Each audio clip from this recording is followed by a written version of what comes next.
So that's what's kind of happening now. Wow, wow.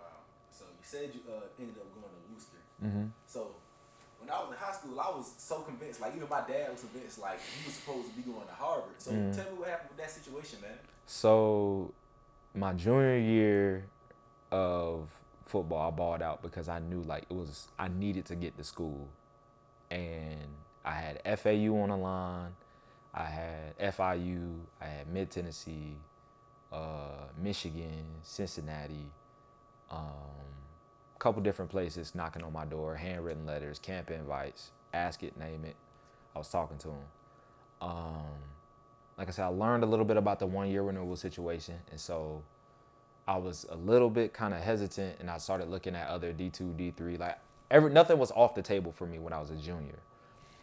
1, 2, skip a few. Our head coach, Coach Lundy, shout out, gets fired, and it's like he was the one helping me through all of this. He was getting the schools to come. He was like, well, senior year, and then like it was my time to be a captain. We was gonna figure it out, go to the I don't know, do something. We was about to do something, and he gets fired. I get told to come to the office. I get a stack of letters. They're all Ivies and little Ivies, and I'm like, okay.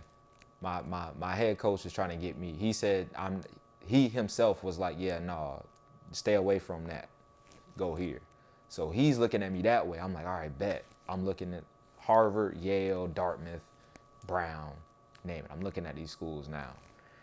And I learned about the whole how you can kind of, me being lower income, I could get better financial aid and stuff. It's just looking like a much better deal. I'm like, all right, if your name, if the name of your league doesn't start with Ivy, we not talking. Not talking, because this is the better deal, better long term. Boom, I'm starting to really push for Ivy Leagues. My grades is getting better. I'm passing all these AP tests. I do more at the school. Like I became AP class senator. I became co-president of the poetry club. I volunteered as a track coach at Darnell Cookman. Did a whole bunch of things because I'm like, yeah, no, you got to compete now. Life is a competition. So age 17 years old, life is a competition because I'm trying to get into Ivy Leagues. All y'all trying to fight for Georgia, Florida, FSU, USC, y'all trying to fight for that. Fine, that is fantastic. Me, okay. I got to become the greatest motherfucker at all time at the age of 3. I got to figure out how to spin a story where since the age of 3, I knew I was the greatest. At 17, I'm the greatest. I just don't have the resources and I need the opportunity. That's what's going on in my mind at 17, thinking Ivy's is the way to go. Boom.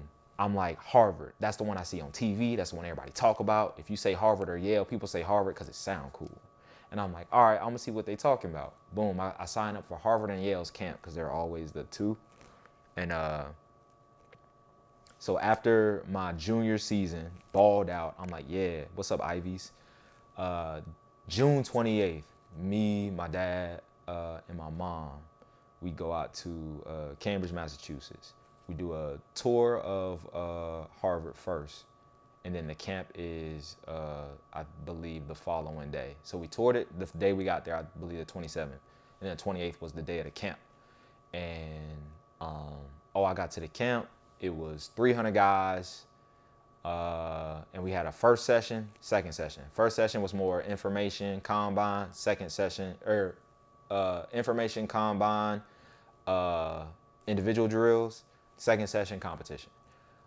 So what happened during that camp was that they picked 7 kids from the 300 or so at that camp to have lunch with the head coach. I was one of the 7.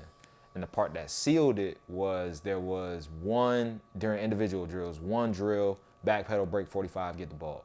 Boom, break 45, terrible throw. Threw that, just threw it. I'm like, ain't no way. There's a side, there's like a walkway, a pavement walkway where like parents are, others whatever. And that's where the ball is going. And I'm like, bro, I've been playing football for how long now? I'm a junior. I thought I had my arm broke during a season, but like I done felt it all. I had staph infection in my legs. I got to dive one time. I actually went into the camp with tendonitis in both of my knees, specifically my left one, but both of them. Boom, I dive, hit the pavement, scar my arm up, had to get that wrapped up. I'm wearing a sandalwood helmet and shit because Coach Brown came in and he didn't have our helmets ready. So he called in a favor. I had a sandalwood helmet. I still got pictures from that shit. Boom, dive, boom, skirt my arm. Every parent. I just get up, I walk back in line, jog back down the line, like whatever. I knew I wasn't gonna get that shit, but you see, I'll go for it. I don't give a fuck. Pavement there. This one sacrifice I gotta make in my life if it mean I get to go to this school. One play that I need to make in an individual drill for a ball I can't get. I'm used to jumping for shit. Maybe I will, maybe I won't. Boom, scraped up. Whatever. Hey, head coach we want you to have lunch with the head coach. That was the camp for me. Compete a little bit, my knee get a little, we seen all we need to see from you. Thank you. Having a good time in Cambridge, I'm like, yeah, this is where I belong. This is where I belong. And it's like, yeah, Harvard, done deal. And then we get to what happened my senior year with the injury, the breaking the record, solid season.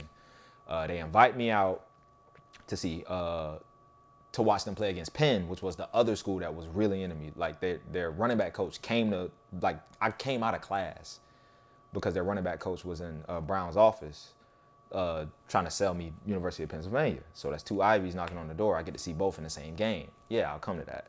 Go to that game, Harvard killing Penn.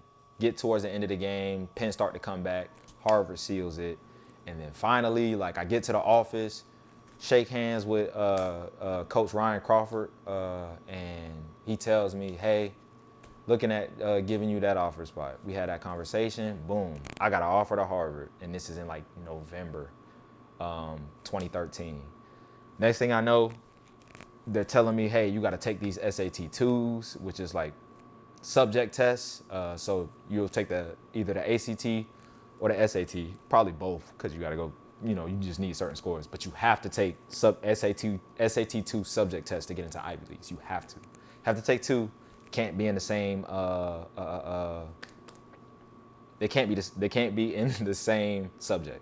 So you gotta have math and a literature, or math and a science, or blah blah blah. So that's how they do that. I took 3 of them because I tried to take 2 maths, and they took the higher of my maths, and they took a literature one.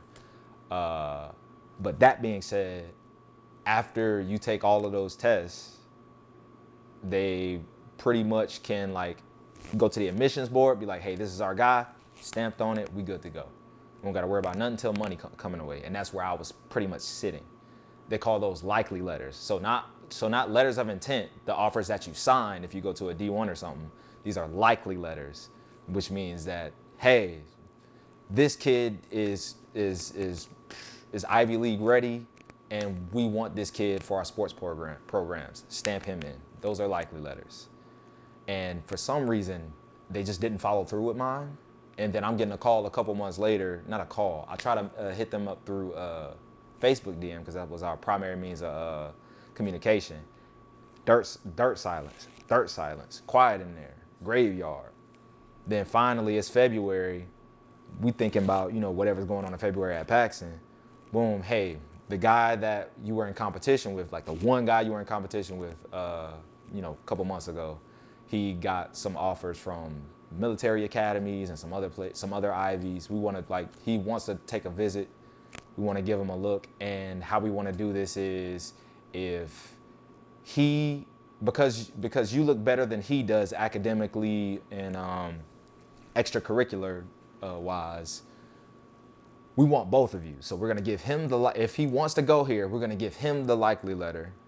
And then we're going to try to get you through, try to push you through regular admissions. Just try to put in a word type deal.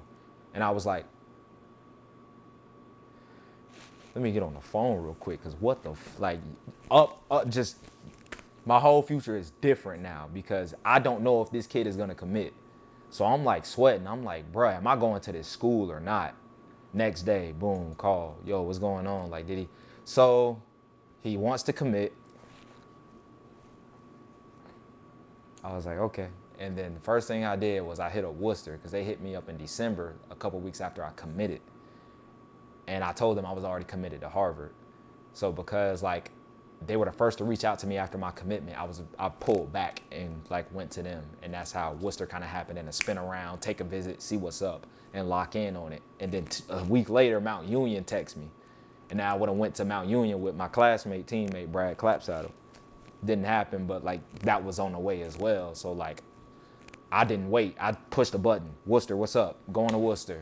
Yep, going here because I don't care. Now I don't care because I earned it. I know who I am. And like I refuse to be disrespected like that. So I took it to Worcester.